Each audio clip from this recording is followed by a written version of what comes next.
when I heard that you had sold the practice, Mm-hmm. my brain always goes to like healthy exit. Like, okay, I was looking for an exit from the business, so I sold it, Mm-hmm. and then there's a wind down time, whatever. That's not the case here. It's like, what is the process of selling Mm-hmm. and then under new ownership Right. look like? It's complicated. So first of all, I didn't technically sell the Okay. practice. It was kind of absorbed by another company. Okay. They saw it as a failing business, and so they absorbed it. But that was one thing I wasn't really like. I didn't understand that. I'd never gone through a business starting, and I'd never gone through a business failing or being absorbed either.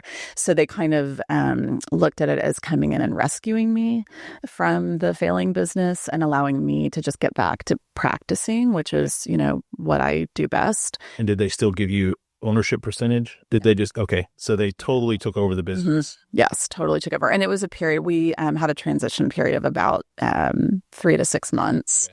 So I still maintained my employees for a few months, and then while I went on their payroll, and then they took over the employees as well, and the books and everything. Yeah. And so there was that transition period, but the idea was that they were going to absorb it, but keep my branding and keep everything else the same. Yeah. And very quickly became apparent that that's not what was happening.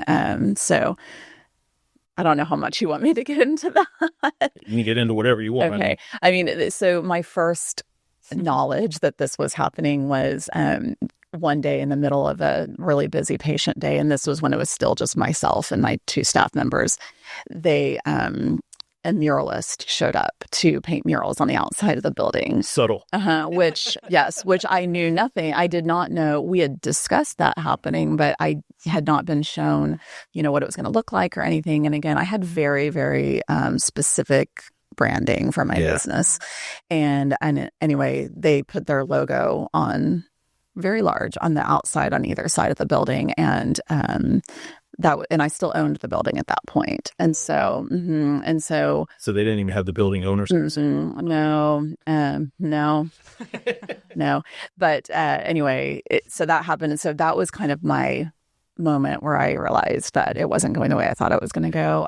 But I didn't have any other way out. I did have a new office manager at that point, and she and I had many, many, many, many deep heart-to-heart conversations about the business. And it literally came down to, we will close our doors in 2 weeks, or we will allow this company to come in and quote, rescue us.